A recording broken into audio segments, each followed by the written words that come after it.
ये जो कंपनीज है, जैसे सक्सेस ऑफ अमेजन ले लो, इंडिया का बिग बाजार ले लो, चाइना का अलीबाबा ले लो, इन सब का जो सक्सेस है वो उनके सप्लाई चेन, जो कॉम्पिटेंस है, जो ताकत है उनके पास, उनके दम पर वो लोग इतना आगे आ गए। तुम देखोगे आज के तारीख में, यदि तुम अमेजन और फ्लिपकार्ट का कंपैरिजन करोगे, अमेजन, फ्लिपकार्ट या for that matter Jio mart भी अभी जोरों में आगे आ रहा है, इन तीनों का लड़ाई आपस में, मैं मानता हूं कि कंपटीशन इनमें आपस में है। डिस्काउंट कितना है वो बहुत मायने रखता है इनके लिए, बट आज की तारीख में सबसे ताकतवर जो है वो इनका सप्लाई चेन पर आधारित है। अमेजन हमेशा से बहुत स्ट्रांग रहा है इस मामले में। 1 डे डिलीवरी, 2 डे डिलीवरी, तुमने देखा होगा नेक्स्ट डे डिलीवरी। फ्लिपकार्ट का तुमने नेक्स्ट डे डिलीवरी कभी भी सुना नहीं होगा आज तक, जितना अमेजन का सुना होगा। तो उसकी सप्लाई चेन ताकत है जिसके दम पर वो प्रोवाइड कर पाता है। आया समझ में? तो कंपटीशन आपस में इनका देखा जाए तो, इनका सप्लाई चेन जो फास्ट डिलीवर कर सकता है उसकी ताकत है। अभी एप्पल भी ऑनलाइन आ गया है, 2 दिन शायद कल या परसों से एप्पल ने भी अपने फर्स्ट ऑनलाइन स्टोर आ गया है। आई थिंक इंडिया में फर्स्ट खुल गया है। तुमने आज ऑर्डर किया, फ्रस्ट्रेशन कब होता था? मैंने एक बुक ऑर्डर की थी अमेरिका में, बुक का नाम था U2। एक 20 पेज की बुक, 20 भी नहीं शायद 30 पेज की बुक, 30 पेज की सिर्फ बुक, और मैंने उसका पे किया था 1000 रुपया। इंडिया में तो लोग 30 पेज बोलेंगे 50 पैसे जेरोक्स, 15 रुपए में हो जाना चाहिए लेकिन वो इसलिए इंडिया में बेचते नहीं, लोग पायरेटेड कर देवे। सिर्फ 30 पेज की, 30 दिन, 1000 रुपए लगे थे, और मुझे मिलने को 30 डेज लगा था अमेरिका से। अमेजन से ऑर्डर किया था। देखो पूरा सप्लाई चेन, अमेरिका का पब्लिशर, वहां का डिस्ट्रीब्यूटर, पोस्ट ऑफिस, कुरियर से भेजेंगे, इंडिया में आएगा, इंडिया से अमेजन में जाएगा, अमेजन से भिवंडी में आएगा, भिवंडी से नासिक में आएगा, नासिक से डिलीवरी बॉय के पास जाएगा, वहां से वो पहुंचाएगा। तो supply chain took me 1 month to receive the goods. आया समझ में सबको ये? आगे बढ़ते हैं। पहले के जमाने में एक सिलेबस होता था हमको, ऑपरेशन मैनेजमेंट, जो MBA में रहेगा, थोड़ा स्टैटिस्टिकल पार्ट है, जिसके अंडर सप्लाई चेन आता था। आजकल सप्लाई चेन का इंपॉर्टेंस इतना बढ़ गया है कि सप्लाई चेन टॉप में आ गया है, ठीक है ना, और ऑपरेशन सप्लाई चेन का भाग बन गया है। इतना बड़ा पार्ट ये हो गया है। और इंट्रोडक्शन में तुम ऐसा भी बोल सकते हो, जो सप्लाई चेन मैनेजमेंट का टर्म है, तुमको पार्लियामेंट में रेड, पार्लियामेंट डिस्कशन, पार्लियामेंट के जो बोलते हैं ना डिबेट, उसमें मिलना है, मीडिया में मिलना है, कॉरपोरेट वर्ल्ड में मिलना है। तो ये वर्ड आम हो गया है अभी, ठीक है ना। सो आई होप तुमको इंट्रोडक्शन समझ में आया सप्लाई चेन मैनेजमेंट का। किसी को कोई प्रॉब्लम? यस और नो? यहां तक क्लियर है तुम लोग? हाँ सर। तो ये तुम्हारा इंट्रोडक्शन पार्ट था, तुम रजिस्टर में भी लिख सकते हो। सेकंड तुम क्या करोगे? Meaning of supply chain management लिखोगे। सो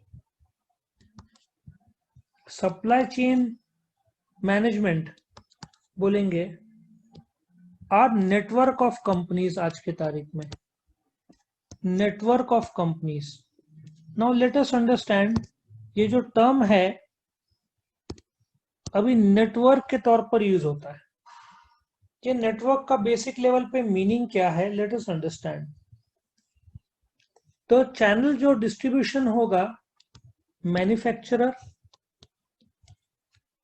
होलसेलर,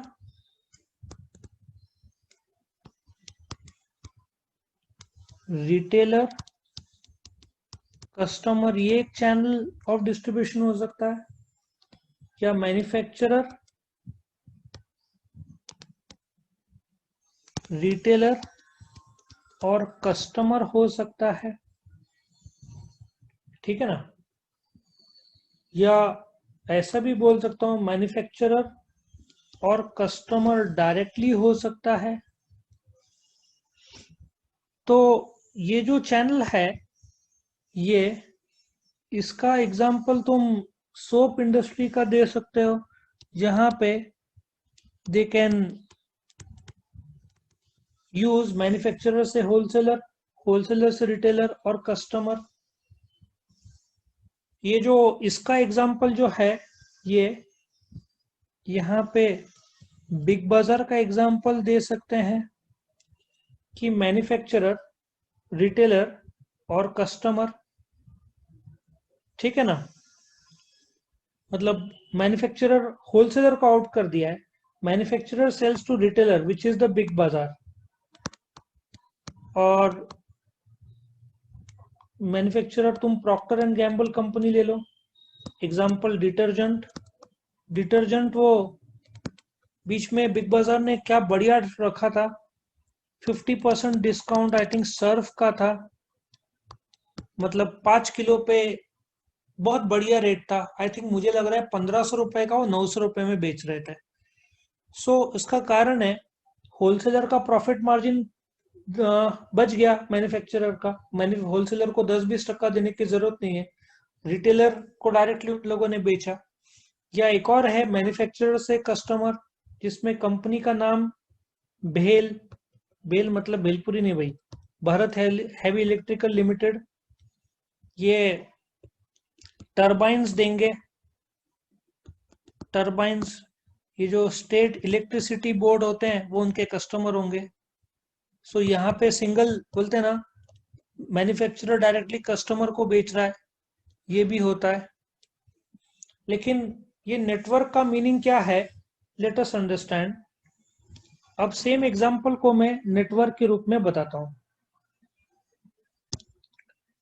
सपोजिटली एक मैन्युफैक्चरर है, ठीक है, यहाँ पे बिग बाजार है और यहाँ पे कस्टमर है, ठीक है। कस्टमर को सपोजिटली एक फ्रूटी चाहिए, ठीक है, फ्रूटी, सिंपल सा एक एग्जांपल फ्रूटी है। कस्टमर ने बिग बाजार में जाकर फ्रूटी लिया, बट सप्लाई चेन नेटवर्क कैसे बोलते हैं, ठीक है ना। अभी लेट अस सी फ्रूटी का मैन्युफैक्चरर कौन है, मैं तुमको एक सेकंड में बताता हूं। जो मैन्युफैक्चरिंग जो कंपनी है, जो फ्रूटी की कंपनी है, वो पार्ले, ये देखो ये कंपनी का नाम है Parle agro India private limited, ठीक है ना,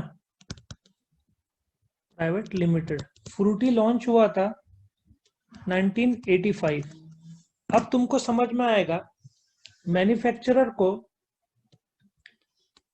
बोलते ना, एक कंपनी है जो फ्रूटी के लिए उनको सपोजिटली मैंगोज लगेगा, ठीक है ना, मैंगोज एक एग्री कंपनी से मंगाएंगे, पैकिंग के लिए उन लोग को एक टेट्रा पैक लगेगा, टेट्रा पैक की कंपनीज लगेगी, ठीक है, टेट्रा पैक वाले को प्रिंटिंग कंपनी लगेगा, टेट्रा पैक को कागज लगेगा तो टिम्बर इंडस्ट्री लगेगा, ठीक है ना।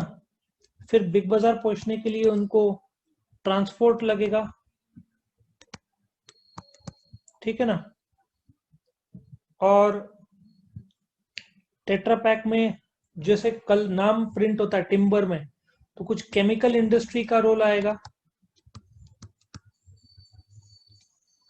सो आई होप यू अंडरस्टैंड, ये नेटवर्क इसको बोलते हैं कि customer is related to timber industry also, क्योंकि टिम्बर इंडस्ट्री ने कागज सप्लाई किया जो आगे चलकर बोलते ना टेट्रा पैक पता है ना तुमने, अमूल का वो फ्रूटी आता है जो जो बॉक्स आता है कागज का जिसके अंदर फ्रूटी रहता है, नॉर्मली 3 लेयर 4 लेयर पैक रहता है, फिर उसमें बोलते हैं ना एल्यूमिनियम फॉयल, तो हो सकता है एल्यूमिनियम इंडस्ट्री भी आ जाए यदि उसके अंदर एल्यूमिनियम का कोई रोल होगा तो। सो ये सारा का सारा नेटवर्क है वो हो गया। So customer is related to timber industry also, chemical industry also, तुम्हारा agro based also, printing also जहां पे प्रिंट हुआ है, और खुद पार्ले प्रोडक्ट्स जो वस्तु बना रहा है यहां से डिस्ट्रीब्यूशन कर रहा है।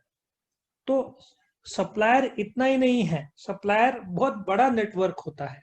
आया समझ में सबको ये part? So let us Yes, go to sir. Network. Coming back to network, now तुम्हारे मन में आ रहा होगा supply chain are network of companies and business activities so एक नेटवर्क है भाई जो प्रोडक्ट को डिलीवर करते हैं to the ultimate consumers. So what is supply chain management, और उसका जड़ क्या है या उसका बेसिक क्या है? It is demand and supply. याद रखो जो महत्व है वो है डिमांड कौन करता है? कस्टमर। कस्टमर ये सारे स्टेजेस जो है सप्लायर, जिसमें मैन्युफैक्चरिंग करेगा, ट्रांसपोर्ट करेगा, वेयर हाउसिंग करेगा, होलसेलर आएगा, रिटेलर आएगा, ये सारे स्टेजेस क्यों कर रहा है? बिकॉज कस्टमर ने रिक्वेस्ट किया है गुड्स के लिए। तो सप्लाई चेन में कस्टमर सबसे महत्वपूर्ण योगदान देता है क्योंकि उसके वजह से स्टेजेस शुरू होते हैं। अब ये सब के लिए तुम्हारा मैन्युफैक्चरिंग हुआ, ठीक है, सप्लायर्स हुआ, ट्रांसपोर्टर्स हुआ, ये सारे स्टेजेस हुए, वेयर हाउस हुआ, रिटेलर्स हुआ, एंड ऑफ कोर्स कस्टमर हुआ। ये सारे स्टेजेस बिकॉज कस्टमर ने रिक्वेस्ट किया इसलिए करना पड़ रहा है। सो what is a supply chain management? It is an integration of what? Demand and supply। समझ में आया? तो जैसे ही सप्लाई स्टेज का आया, हर एक कंपनी के अंदर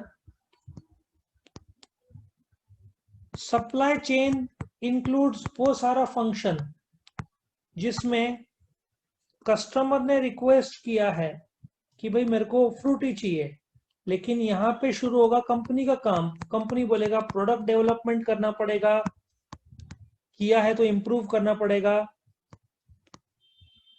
मार्केटिंग ऑपरेशन, क्योंकि कस्टमर रिक्वेस्ट करेगा बट उसको एनालिसिस कौन करेगा? Marketing department. मार्केटिंग डिपार्टमेंट के बाद वो प्रोडक्शन में जाएगा, डिस्ट्रीब्यूशन में जाएगा, जिसमें ऑपरेशंस का रोल आएगा।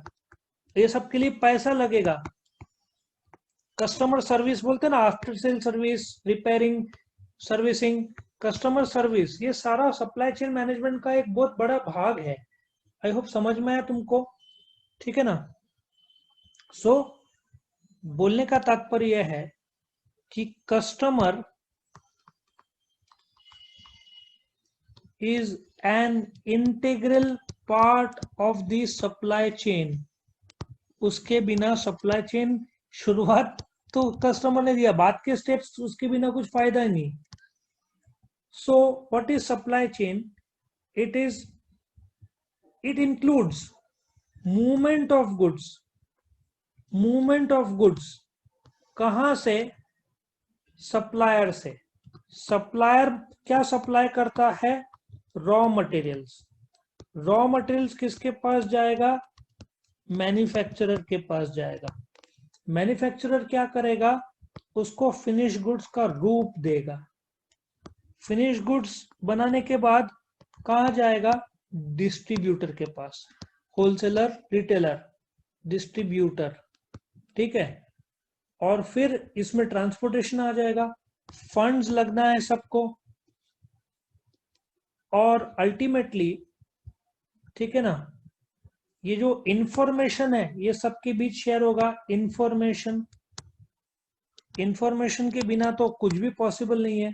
और दोनों direction, supplier, manufacturer, distributor, customer, ये सारी जगह इंफॉर्मेशन जाएगा, कस्टमर से मनी जाएगा, पैसा जाएगा, जिसके दम पर ये टिक सकते हैं, ठीक है ना। देखा जाए तो ये सप्लाई वेब हो जाता है। लॉजिक सबको समझ में आया कैसे मूवमेंट हो रहा है?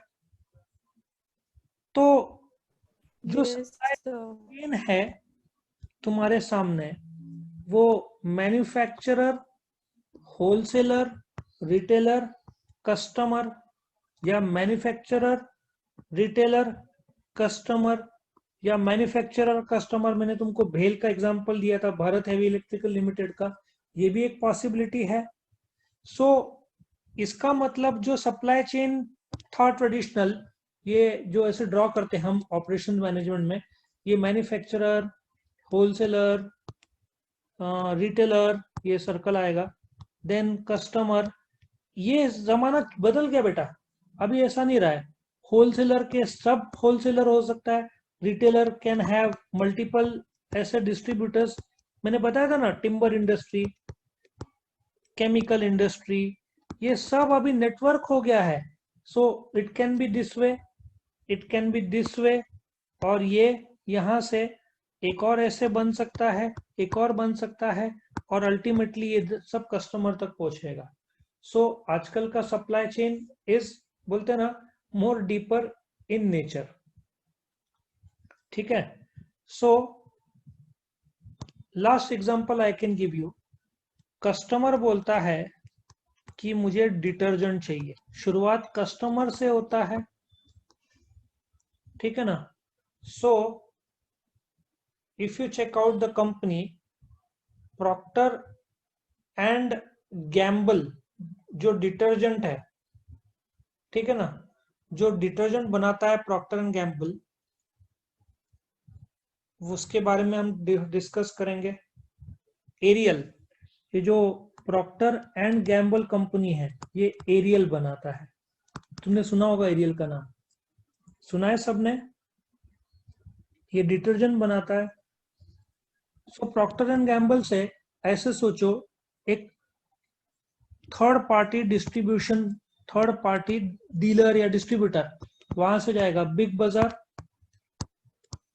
बाजार से जाएगा कस्टमर के पास। लेकिन प्रॉक्टर एंड गैम्बल को प्लास्टिक लगेगा भाई, डिटर्जेंट प्लास्टिक के बैग में आता है, प्लास्टिक बनाने के लिए केमिकल लगता है, मतलब केमिकल आ गया, ठीक है ना। लेकिन प्लास्टिक बनाएंगे तो पैकेजिंग हुआ, उसको पैकेजिंग लगेगा। पैकेजिंग के लिए may be you can have paper box, आता है ना, बॉक्स के अंदर जो तुमने देखा होगा, ये देखो मैं तुमको ड्रॉ करके बताता हूँ। ये तुम्हारा बॉक्स हुआ, ठीक है। यदि 2 kg का बॉक्स हुआ, ये जो है ये पेपर से बना हुआ है बॉक्स।